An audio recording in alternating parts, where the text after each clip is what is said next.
All right, guys, what is up? Welcome back to Fit Body Secrets, where my mission is to bring you guys inspiration, motivation, and a ton of tips to help you guys on your fitness journey. And today's episode, I didn't even know what to title it because what I really wanted people to understand is that I wanted to say just because you're overweight doesn't mean you're not under eating. And full transparency is I feel like people need to understand that even though you might have to lose weight, you might actually be under eating, and that's why you're not seeing results. And it got me really thinking about a conversation I had with a client who is significantly overweight. And we talked about the guilt she felt about having a cupcake. And I'm like, listen, I'm like, if we're at a dinner table together and I decide to have a cupcake, do you think that I should feel guilty about having that cupcake? And she's like, no. And then I was like, well, why not? And she's like, because you don't have to lose weight. And it's like, just because you have to lose weight doesn't mean you shouldn't be able to enjoy a cupcake. Full transparency, that's my opinion. So, and it's not about the cupcake, but it really is teaching people that, like, just because you need to lose weight doesn't mean that you should be teaching yourself how to feed your body and not always chronically dieting, because a lot of times that's why you end up stuck where you're at. And even if you don't have a lot of weight to lose, this is going to be relevant for you as well. Maybe you only have, like, you're trying to do that body recomp, you're trying to lose maybe 5 to 10 pounds of body fat, putting on a little bit lean muscle tissue. This is all really important for you guys to understand that under eating could actually be stalling your progress. So if you get any value out of today's episode or any of my episodes, please shoot me a message, shoot me a DM, let me know that you're listening. But I'm going to get rolling right into it. And I'm going to start by talking about what I feel like you guys need to understand in terms of what you guys should look at in terms of symptoms. You know, what is your body telling you? And I'm going to break down a couple of the symptoms or the signs that you actually might be under eating. And these are not in any particular order. I just kind of started to list off a lot of the things that I look for when I'm talking to a potential client or a current client who I think might be under eating a little bit. So number one is the big one is inconsistent appetite, inconsistent signals from your brain for hunger and craving. So you might have a poor appetite where you're just like not really ever hungry, kind of sluggish with that. Or you might have periods where you're like getting a lot of cravings and insatiable hunger. This is very common where you're just not getting good hunger and satiety cues. And that's because the hormones that regulate those things are often dysregulated a little bit in your system. Number two, I put obviously an obvious one is poor energy. Man, I get this energy slump every day around 2:30 or 3 p.m. and I have to get a coffee or an energy drink to keep me awake.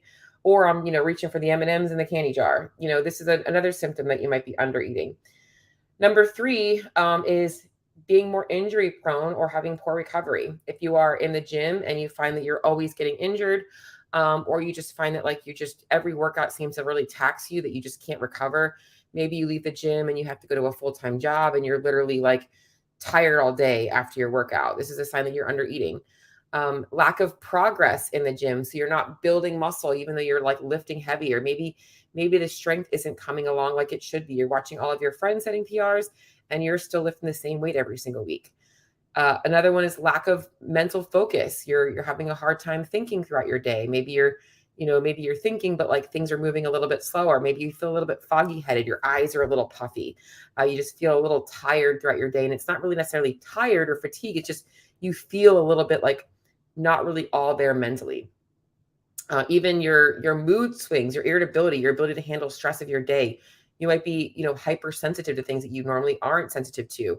Maybe your motivation to do things that the day, your productivity is going down and you really just want to you're very lazy feeling and you don't really know why. Maybe you're not a lazy person by nature, but you feel a little off. Bigger ones are things like you're having a hard time sleeping. All of a sudden you're finding it hard to fall asleep or stay asleep. And I get this a lot. It's like, I can't seem to figure out why I'm waking up and I'm like wide awake and I'm like thinking about all the things I have to do in my day. Maybe you're a female, you're experiencing some irregular periods, or you're feeling that your hormones are kind of off. Poor sex drive, and a big one for a lot of people out there that are trying to lose weight is they have this like overarching feeling of just like feeling puffy. They don't know how to describe it. They just feel puffy. They just feel bloated. They feel blah. Gut health is another big one. Just feeling like your gut's not normal, whether you have constipation or diarrhea, bloating, gas. These are all signs that you guys might be under eating. Long term, you might see other things change, like maybe your hair, skin, and nails start to change. Maybe you are seeing a lack of muscle mass. Maybe you're seeing more fat accumulate. And the biggest reasons for this are the fact that the metabolism is now trying to adapt to those changes. And the hormones are also likely changing to make up for those changes as well. So a lot of things here for you guys to consider in terms of, are you actually under eating? And it can be a hard thing to navigate because, as I mentioned, a lot of people are also trying to get leaner. They're trying to look better. And they're kind of forcing themselves in this, like, I've got to control my calories. I've got to control my diet. But I'm also experiencing all these things and I don't really know what I should be doing. I'm kind of like confused. I'm kind of scared to eat more. And maybe they don't really think that they're not under eating.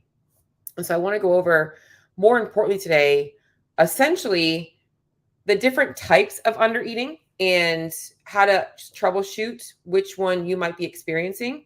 And this is going to be hopefully helpful for you guys out there that maybe think that you aren't under eating. Maybe you do tend to indulge a little bit, but you still feel like something's not quite right. You might be under eating, but it might not be the type of under eating that you think.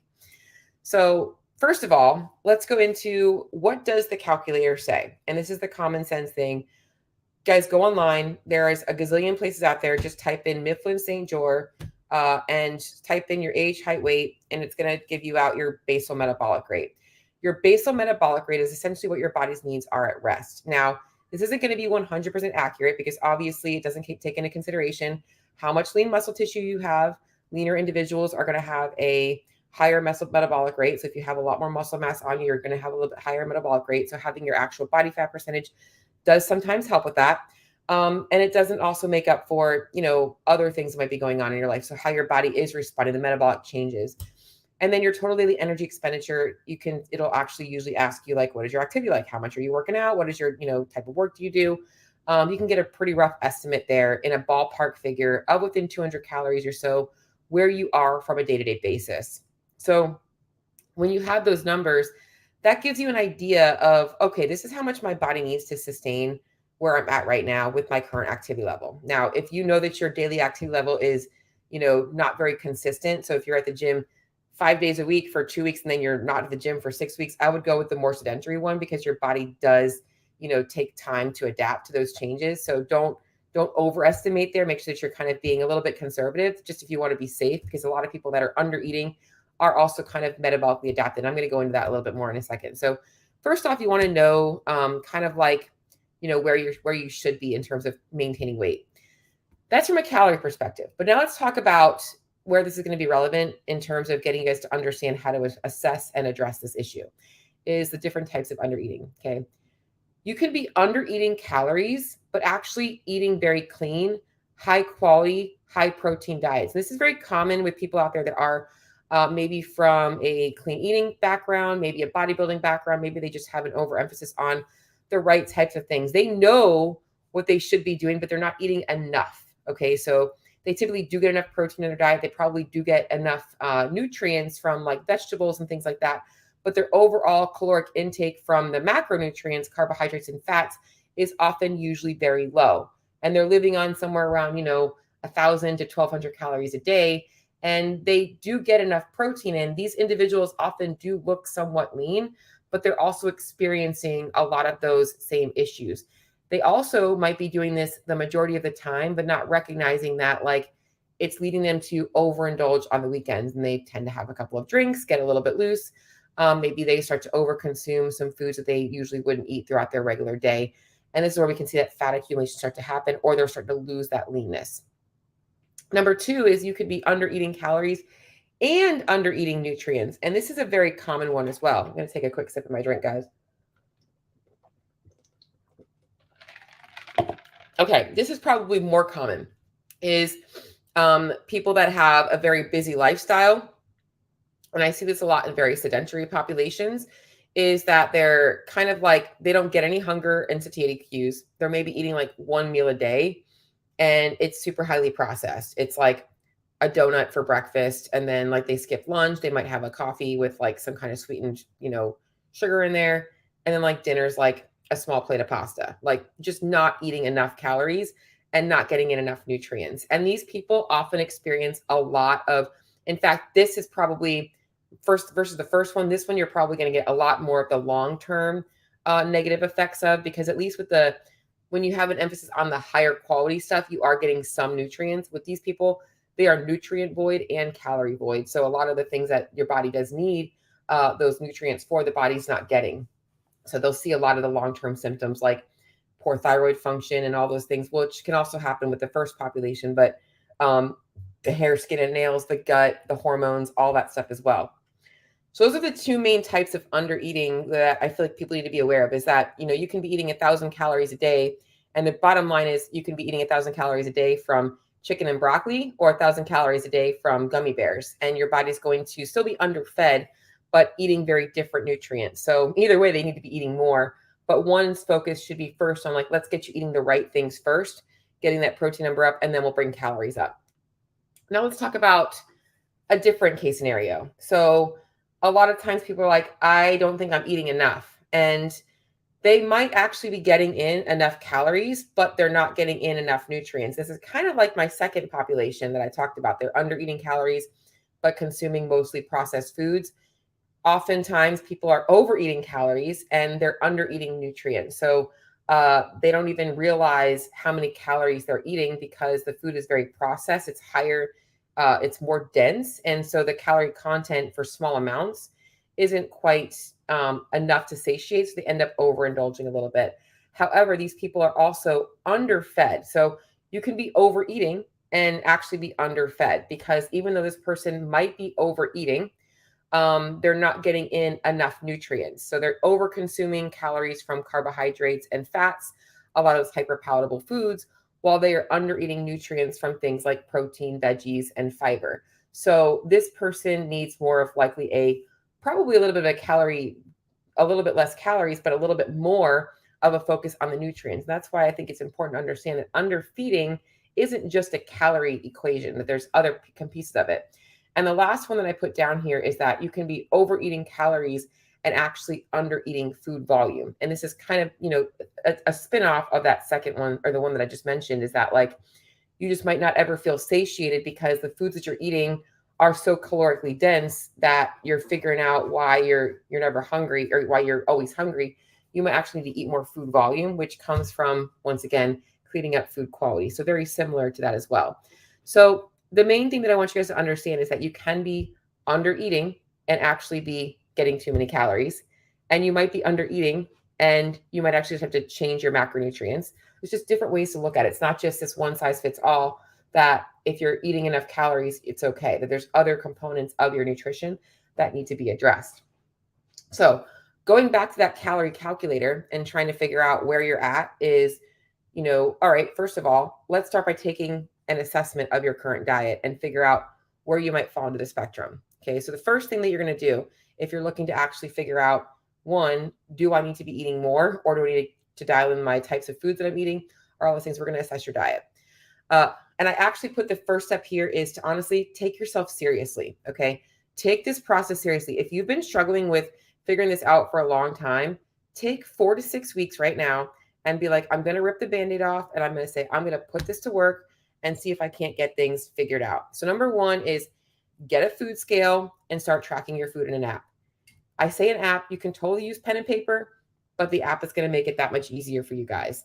Why the food scale? Because if you're trying to troubleshoot, if you're overeating or undereating, portions matter. And so we need to actually see what portions are like. And I don't care who you are, we all have a loose eye when it comes to the foods we love and a tight eye when it comes to foods we don't want to eat. So we want to make sure we're getting in the right amount of food, and we want to assess that from an accurate perspective. This is for you guys out there, like, I want to take this seriously. I am tired of feeling this way.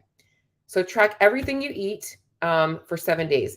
If you do have some instances where, like, maybe you're eating out, which will be another thing we'll troubleshoot, then do your best you can to eyeball, but you should be minimizing that. And that might also be part of the problem. People don't even realize how much they're eating out, and they're over consuming calories from the wrong foods just because they're getting in a lot of fats, because a lot of restaurants are going to add a lot of fat to add more flavor to those foods.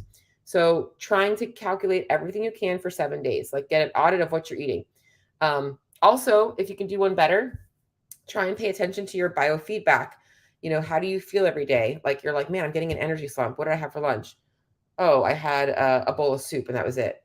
Okay, probably need to be eating more calories there. So now you're like starting to learn about how your body's responding to things. How do you wake up in the morning? How do you show up in your workouts? How do you show up in your day?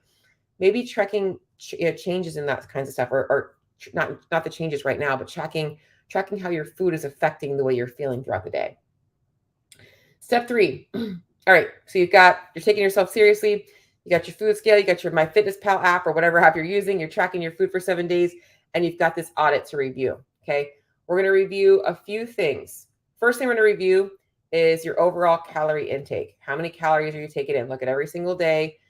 Watch for changes up and down. Did you notice that Monday, Tuesday, you were super low? Wednesday, you had maybe a luncheon and you're really over the top. Thursday, the same thing, super low. And then maybe Friday, you're over the top. You had drinks with your friends. Kind of figuring out where your caloric intake is from day to day.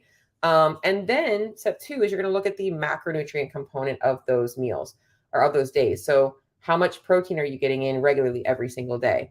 How much carbs are you getting in every single day? How much fats are you getting in every single day? And then you're going to take a look at your food quality. So what does your food quality look like? How much fiber are you getting in? You can see that on there. How many, fruits and vegetables are you getting in throughout the day? How much lean protein are you getting in? Where are you getting in all of those types of things? And then looking at your overall meal balance. So if you're seeing that you're fighting all these ups and downs in those numbers from day to day, can you look back at your meals and be like, well, my breakfast is usually just a donut. And then my lunch is usually just like chicken and salad. And then my dinner is usually like whatever the kids want. And it's usually macaroni and cheese and, whatever kind of meat I decide to have with that. Take a look at where your meals are looking at in terms of overall calorie and macronutrient balance. And yeah, so even calories, maybe you find that like your breakfast is only like 100 calories and your lunch is like 200 calories, but then your dinner is like 1,000 calories. So often just fixing that kind of stuff can help. So also another type of undereating is you might not be undereating calories altogether, but maybe you're undereating just at different times of the day. And we're figuring out how to plan your meals out better might help you feel better. So that's going to go over like the assessment part of it. So what do we do next in terms of how do I go about fix this? Because this is really overwhelming, right? I'm sure right now you guys are thinking about, oh my God, an audit and like assessing all this, so much work. This is where honestly having a coach comes in because you're no longer doing the audit. All you're doing is the one thing, which is tracking your food accurately and having a coach come in and be like, hey, here's what I see. Here's what I want you to work on this first week. And that's why I put it depends. Troubleshooting the problem is more than just a one size fits all answer. It really depends on the issues. And sometimes by fixing one thing, you might fix the other thing. So whereas you might look at this like, oh my God, I'm under consuming protein. How do I get all this protein in? And I can look at your diet and be like, well, their dinner is usually pretty good in protein. Their lunch is decent. They just need to maybe add protein at breakfast and snacks. And then rather than focusing on how do I get all this protein, I simply tell you, hey, let's add a protein source at breakfast and let's add in 2 protein heavy snacks. And now you've got two things to focus on that aren't so overwhelming. And that's why it's not really a one size fits all approach. But I will tell you this, when it comes to troubleshooting what to do next is first thing that you're going to want to do is ensure that you're getting your macronutrient intake and calorie intake up to where it should be. And if you notice that you are chronically underfed, you are likely going to want to start to bring calories up slowly. Now, tomorrow in my Facebook group, I am doing a live training on reverse dieting because this is something that can be very scary and that people are really afraid of regaining weight or gaining weight or not seeing progress going in the right direction. And I'm going to go over some methods and reasons why this can actually help you be more successful. So you might need to be bringing calories up. Number 2, if it's just looking at your food and you're like, man, I am like getting in like decent calories some days, but not other days. And it's mostly because you're just winging it. It might be getting you a little bit better about planning ahead and getting more consistent intake throughout the day and throughout the week. And, that will help you guys figure out where you guys should be putting your emphasis on. Maybe it's cooking more at home. Maybe it's, just making better choices at restaurants, whatever that might look like. Maybe it's food quality that needs to be addressed. We can kind of address cleaning things up a little bit from a perspective that is manageable for you, not just thinking about, I've got to go on this clean eating plan or this Whole30. I'm going to make some small changes this week to make me more successful next week. So it's not really a one size fits all approach. Now, if you are looking at maybe getting a little bit more help and guidance on fixing your diet and maybe troubleshooting where you might be under eating and maybe making some better choices to help you make something that's more successful for you or sustainable for you, shoot me a message, shoot me a DM. I have been doing a lot of assessments for people and just giving them an overall map out of what I would do to kind of help get them started because I am very passionate about helping you guys out there. And so if you got any value out of this episode or you are interested in learning more about it or you want to join my live training tomorrow, shoot me a DM. I put my Instagram handle on there. I will also have a little bit of materials for you guys as well to take home if you are joining the live training. But other than that, guys, have a great week, and I will talk to you all on the next episode.